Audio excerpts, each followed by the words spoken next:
Опозицијата обвинува дека со новиот закон се создава простор за неказниост на актуелната владеечка гарнитура и дека практично на некој начин се обезбедува амнестија. Дали гледате вие во законот таков простор?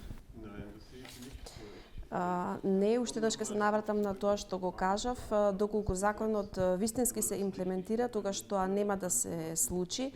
Двете политички партии ги користат овие обвинувања, затоа што поаѓаат од тоа дека политиката се меша во правосудството, но токму тоа не треба да се случи, тој треба да овозможи независност на правосудството и тоа е еден од предусловите за пристап во ЕУ.